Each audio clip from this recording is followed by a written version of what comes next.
Hello and welcome back to another video here on Rule the Game. In today's video, I'll show you how to play The White Castle by Israel Cedrero and Sheila Santos for 1 to 4 players, lasts about an hour, and it's recommended from age 12. It's published by Devir games in the US, Kosmos in Germany, and a bunch of other publishers, so those you have to look up.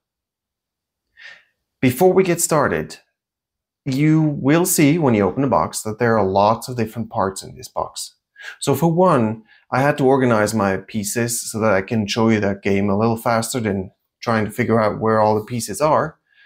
Secondly, because there's so many pieces, and unlike any other video that I usually take, we will do the setup of the game at the very end of the video. So this time we'll start with what is the objective, how you're going to play the game, then I'll give you the hints for your first game, and then finally we'll do how to set up the game.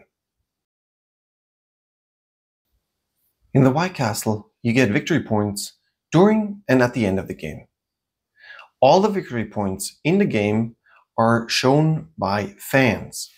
You have red fans like this one, and you have yellow fans like this one.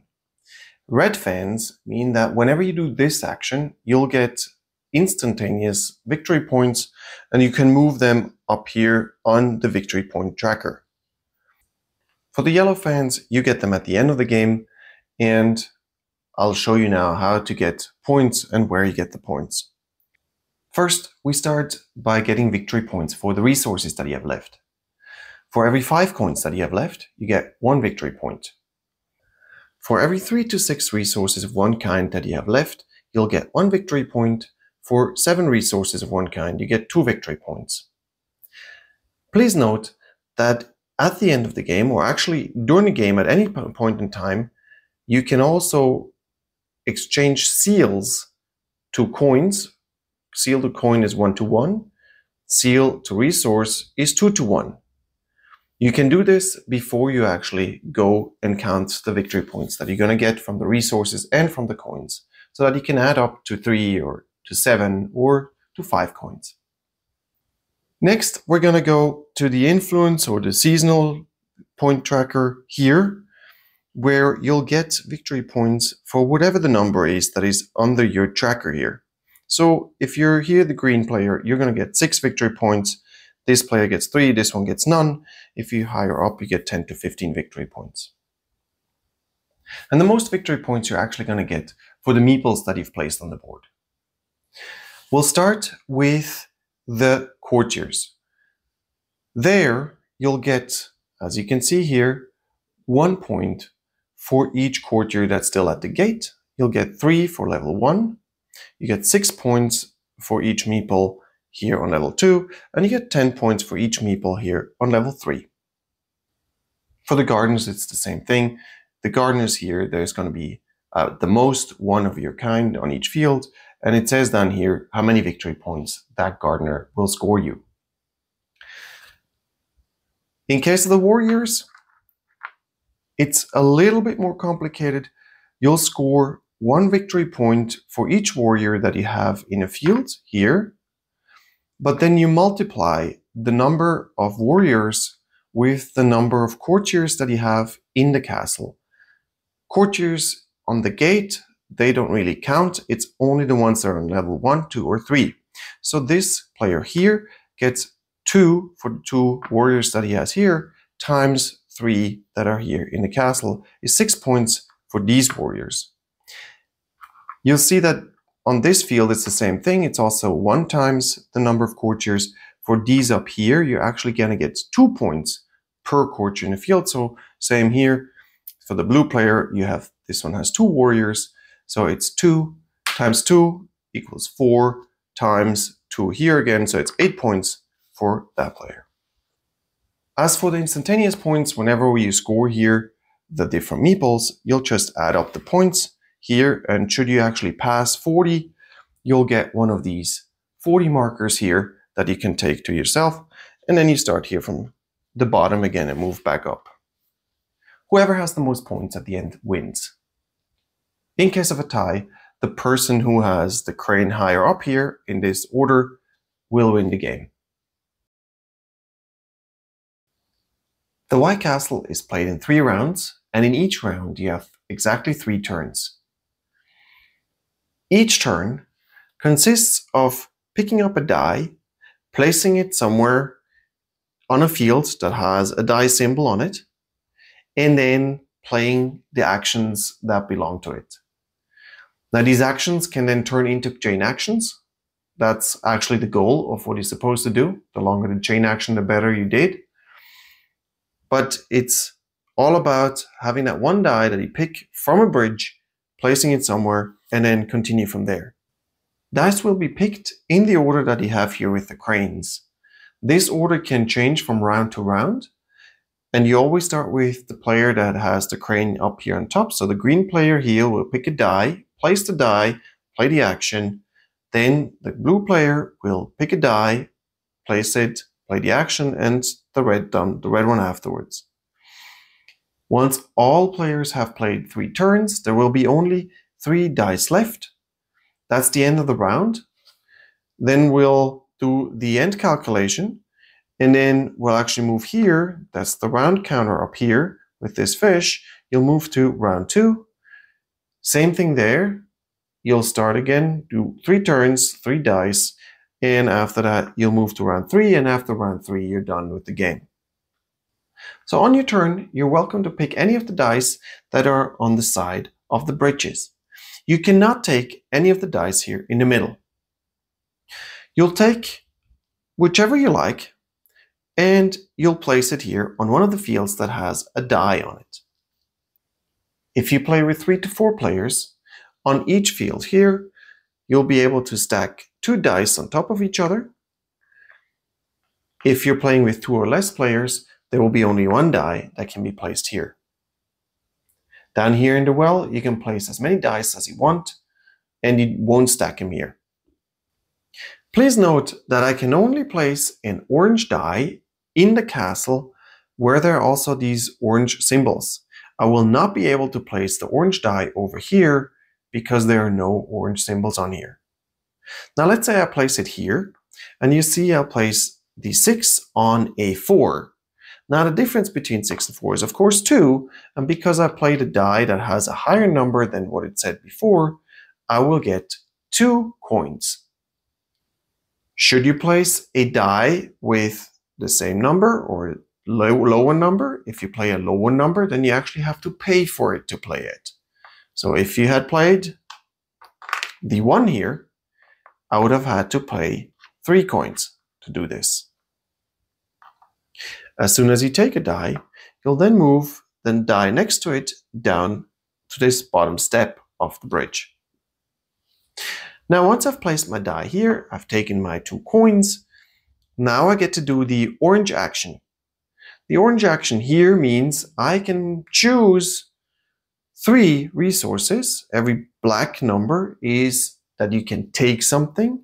Every red number is that you have to give something. So here is a black number. I get to take 3 resources, and I can distribute them over these 3 different items the way I want. I could take 3 of my mother of pearl. I can take 3 anvils. I can also take 1 of each. When you take resources, you'll just move the little cubes here that you have on your own board, 1 up, or however many you take up. Had I placed my die here, down here, I could have actually played 2 actions because there are 2 orange dice there. And I can decide in which order I want to play this.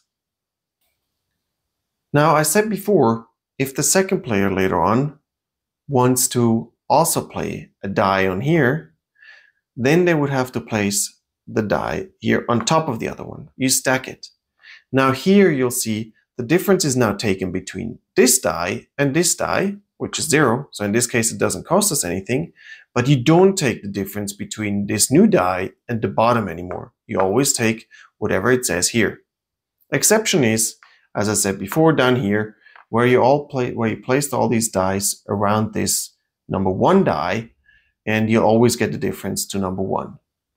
But everywhere else, you'll always stack the dice. If you take a die from the lower end of the bridge, you can of course do this. And you do the same as before. You'll move one die down from the top of the bridge. And now you can place this die wherever you want. Let's say I want to place it here. And now you see the difference is 2 minus 2 actually. So I have to pay 2 coins back to the bank to be able to play this die. And what I do next though, before I play this action, is that I play this lantern action, because you see, whenever you pick a lower die, you also get a bonus action, which is this lantern action. The lantern action is, and I'll show you this here on a board, on a different board, not mine that I was playing before, but so that you can actually see it. Each player has down here on their board a lantern and then an arrow that points to these cards that you might have stacked before. And in this case, you'll actually see that you get then these two things that it says here. You get a mother of pearl. So you move here, your mother of pearl, 1 up.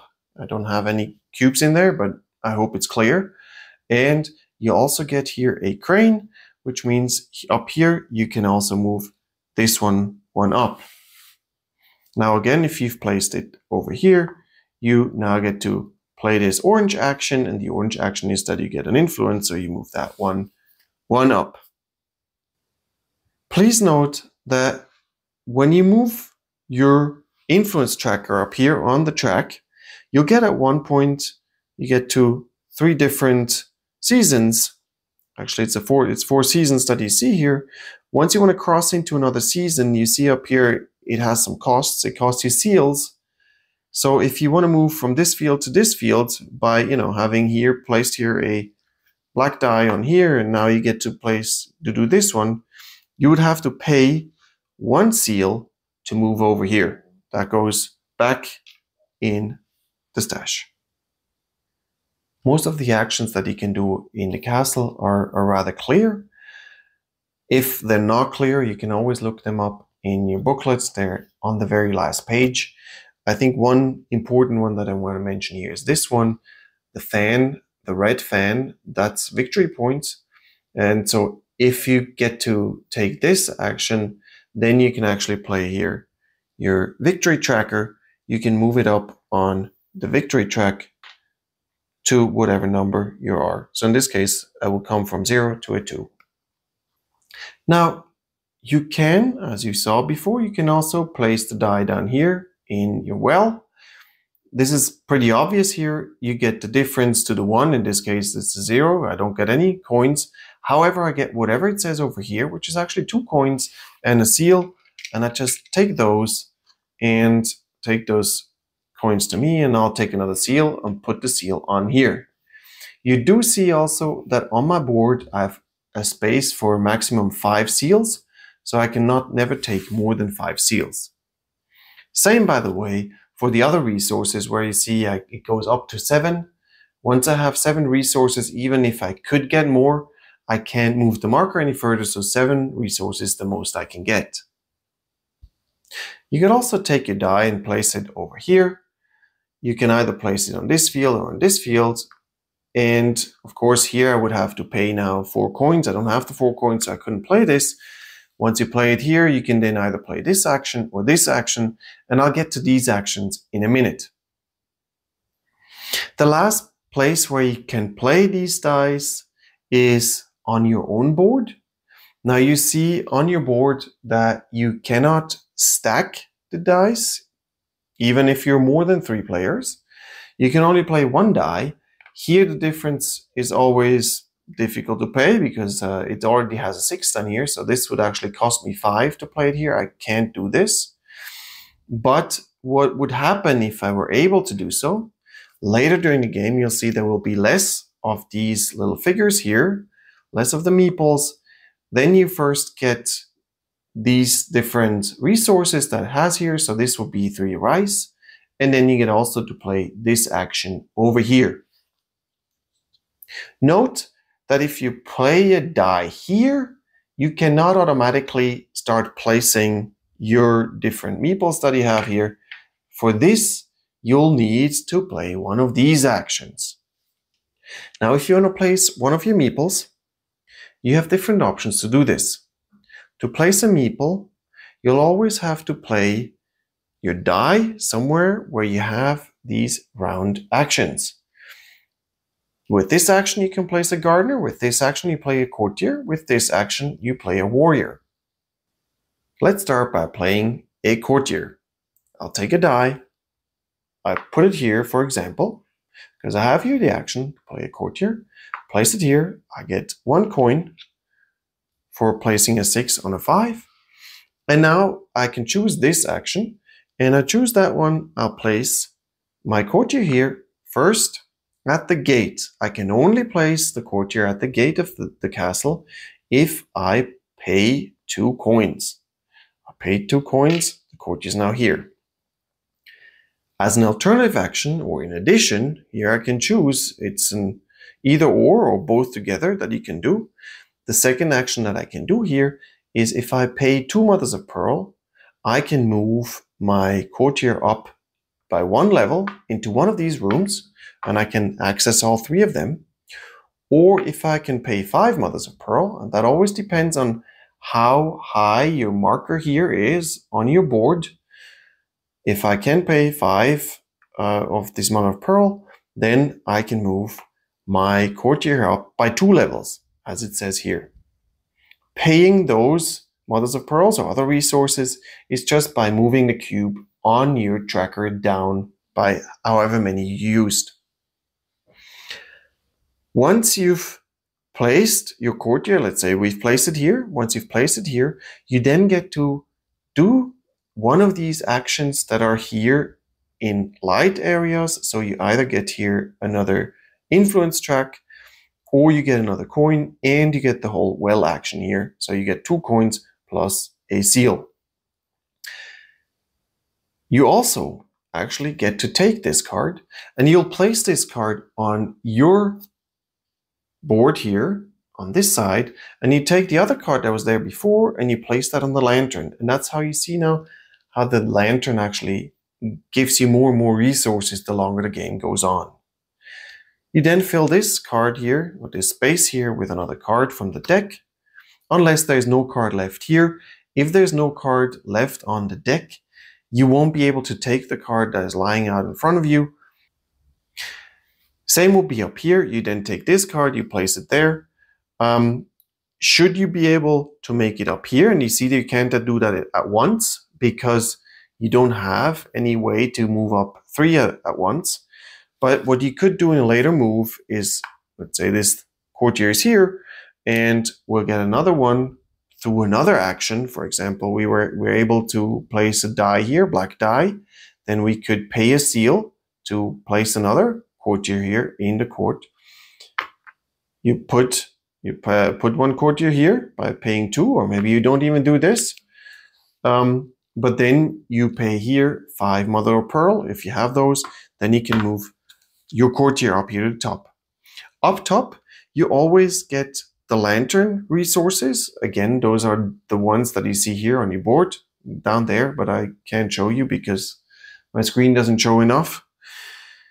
And then if you're one of the first 3 meeples up here, you can actually place your meeple then on one of those 3 fields, and you get the bonus that it says. So here you get 2 seals that you can place on your board.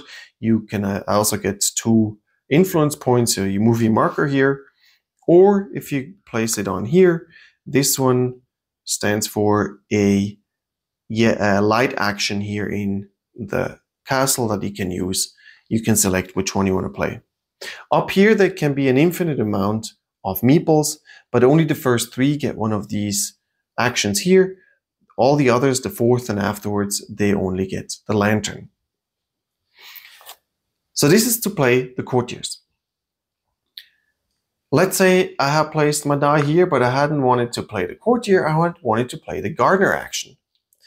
Now the gardener is this one here with the rake.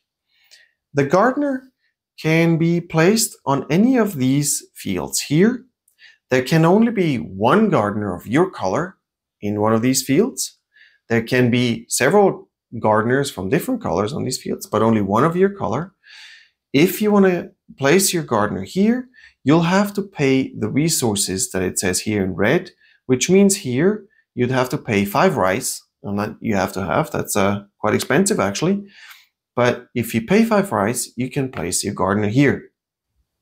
Once you've placed your gardener here, you then get to do this action over here, which costs you 4 coins to then do any action that a die could do here in the castle.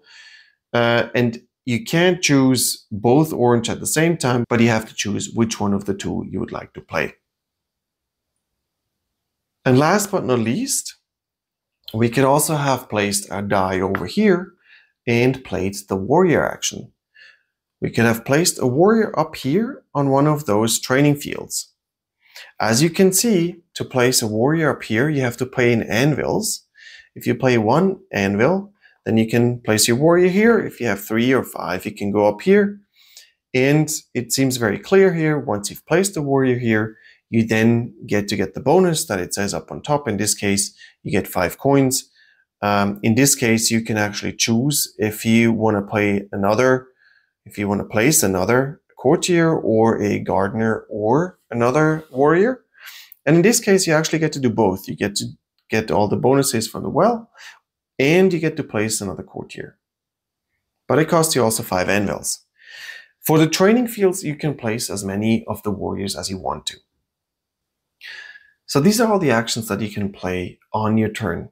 Again, as I said before, to maybe summarize quickly, first you take a die, you place a die in one of the dice fields, you then get the coins, or you pay the coins depending on where you place it. You also get the lantern bonus if you've taken one of the dice that are here on this side of the bridge. And then you do the action that it says on here. And if you have placed your die somewhere where you can also play one of your meeples, so if you have ended up somewhere where you can get one of these actions, or here, or here, or here, if you, on one of these fields, you pay your seal, and then you place your warrior, your gardener, or your courtier, and then you get some other bonuses. And if you get lucky, as you can see up here, if I end up with a warrior on this field, I get to place another meeple. And if I still have enough resources, I might even get to place another meeple. That is your turn. So after everybody has now played 3 turns, there will be only 3 dice left on here. Let's say it looks like this. There are 3 dice left. And what we do first now is that we check the order here of the cranes again. We'll check which ones of the markers here on the seasonal influence track is highest up. That crane goes up on top. Then whoever is second goes here also second. And if you have 2 on top of each other, the one that's higher up is second. And then in this exact order, we'll go and check which player actually has a gardener next to a bridge that still has dice on them. In this case, it's none. But let's say this player had a gardener here. That player can then also play this action. And if they have gardeners up here, they can also play these actions. You actually also see that up here. You see here that he can play this action again, but only after round 1 and after round 2. So then you get to play this action again. All the other players go too. And then what you do is you take all the dice away, you roll the dice new, you put them back on the bridge, and then we're ready for the next round, where we're going to go now in the new order in case it has changed. And you play through a second round. Again, after second round, as you see here, you'll then actually do the gardener action again. Once you've sorted this new, you'll move the tracker to the third round. You roll your dice new, you play a third round where everybody still has 3 turns, and after the third turn of the last player, the game's over, and that's when he then calculates the points. And here are some hints for your first game. Obviously, you're limited in the number of turns that you have. You only have 9 turns, so you'll have to make the most out of each turn, which means you're going to have to try to make as many chain actions as you can. And by chain reaction, what I mean is you'll take your die, you place it somewhere where you get to place a meeple. And so here I get to place my gardener. Let's say I place the gardener here, and then I pay here first I pay my 4 rice, then I pay my 4 coins. Now I can put a warrior out here, and I'll place a warrior up here. I pay my 3 anvils, and now I can also play a courtier. And so I go here, and then if I pay my 2 coins, I can have the meeple here at the gate. I pay more money, and then I can move it up. It keeps on going. And if you have enough resources, you can place 2, 3, 4 meeples at the same time in one turn. Of course, that also means that in the next turn, then you're going to have to gain more resources. But if you place your meeples well, you can get resources and play another meeple. So for example, if I placed an orange die here, I could get all my resources from the lantern, but I can also place a meeple here, a warrior, in the fields. And so that's how you combine these and try to place as many meeples as possible, because what you might have noticed when I explained how you get the points is that the meeples will give you the most points. You will gain some points during the game with instantaneous victory points, but they're gonna be few. You might not get up to 10 if you get lucky. So it's really where you place those meeples that will add up in your final score. Also here, the influence tracker or the seasonal tracker. You would get a lot of victory points if you make it to the end. I have never seen anybody really make it there because it's very difficult to get enough of these crane symbols on any of the cards. There's currently just one here that gives you cranes. And so it's very difficult to move up on this tracker and get the points. You do have to check that you can move up on this tracker also, because remember, at the end of each round, we check who's furthest ahead, and that person then gets to go first in the next round. And going first in a round always means that you can take the dice with the highest value, which gives you coins, and coins you need to pay for stuff afterwards. And then I would advise you to play gardeners, maybe 2 if you can, in the first round, already into the gardens, because remember, at the end of round 1 and at the end of round 2, you'll get to play the gardener action again for each gardener that you have.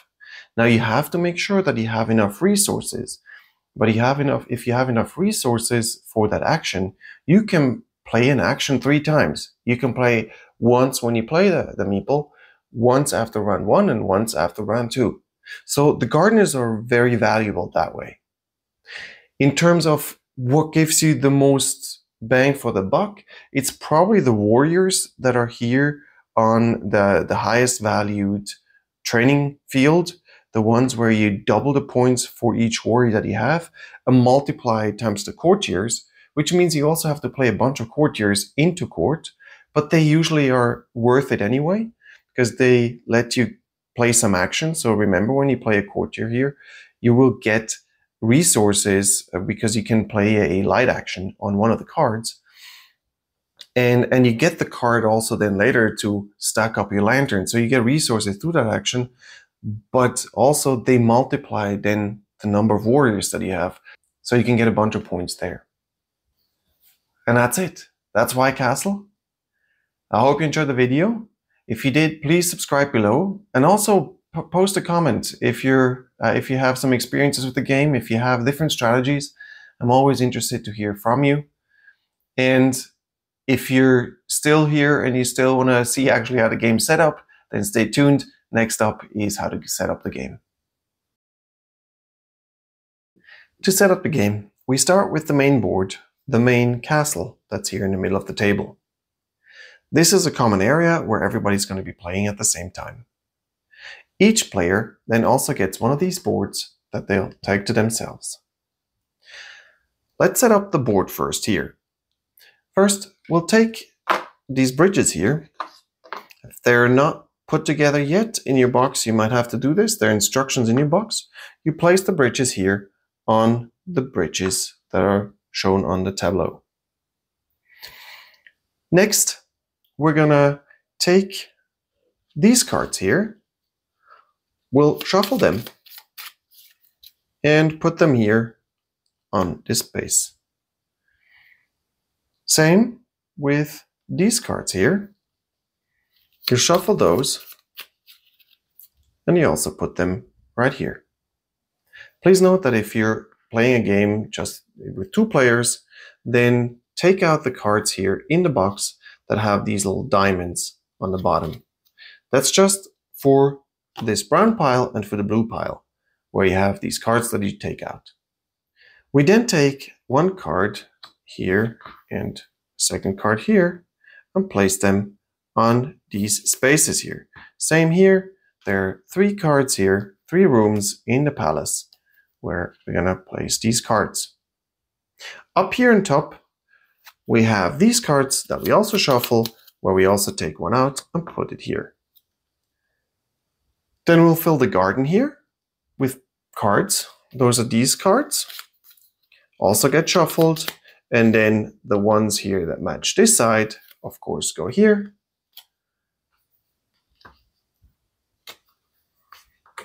And the ones that match the other side also get shuffled and get placed here.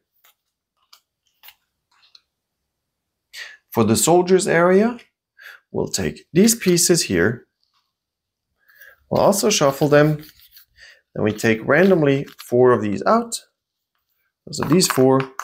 We put them on these half circles here, where you always put the color that fits. So in this case, it's yellow and yellow. Here's blue and blue. Here's one blue and one yellow. Next, we'll place this fin. Oh no, actually it's a fish. We place this fish here on the 1 because we're going to start with round 1. Then we take for each player here this little circular thing.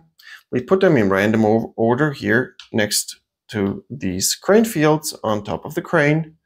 And then for each player we take their crane and we sort them by color here. Top goes up on top here, then comes the second color here, and then the third.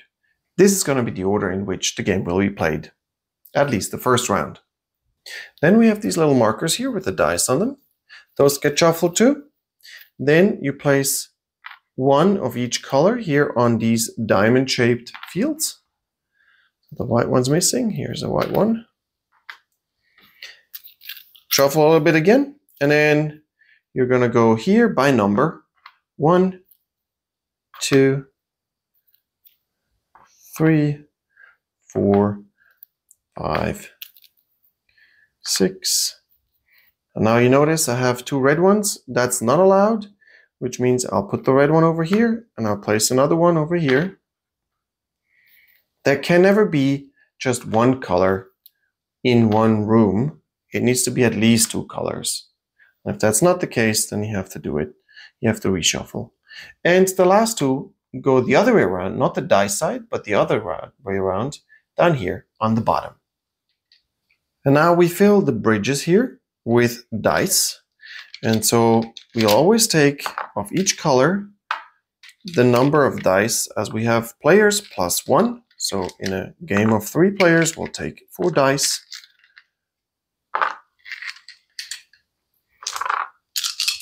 You roll all of the dice actually.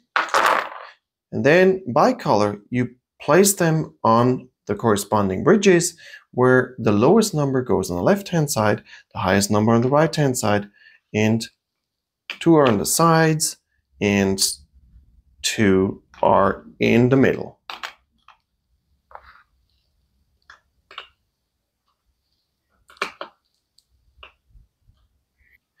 Then we have the scoring marker for each player.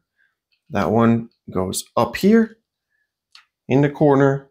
This will be your scoring track.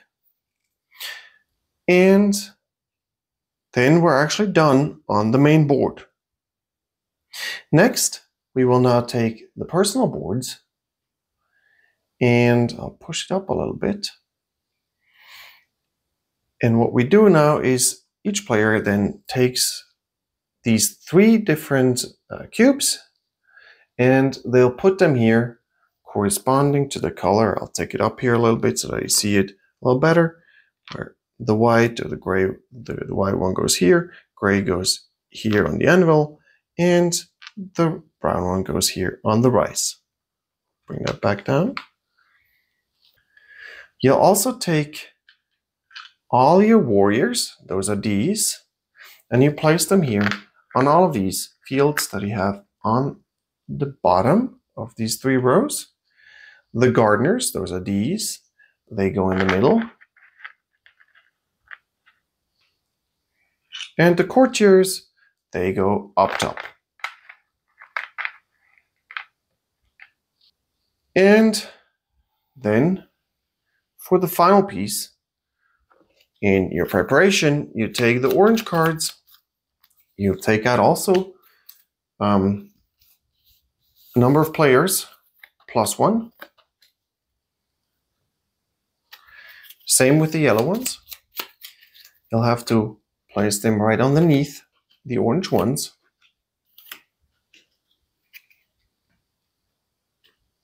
And then the player who will go last in the next round, so that's the red one here, that's the lowest one, will then select first here a combination of an orange and a yellow card. They'll take that to their board. Then the second player will take a combination, and last is the first player that will take a combination. Once that's done, once everybody has taken a combination, we can then put away these orange and yellow cards. We won't need them anymore. Now you notice the cards are slightly different. On one, you only have 1 icon. That one you put here under the flags. And this one here gives you resources to start your game. So you'll take 2 rice, and that you get by just moving up your cube here that you have on your board up to number 2 for the rice. This one gets 1 anvil, so you move the anvil. You also get 2 coins, the 2 coins you put on the side of the table. You take them to yourselves. And then 1 seal that you also have to put next to the table somewhere.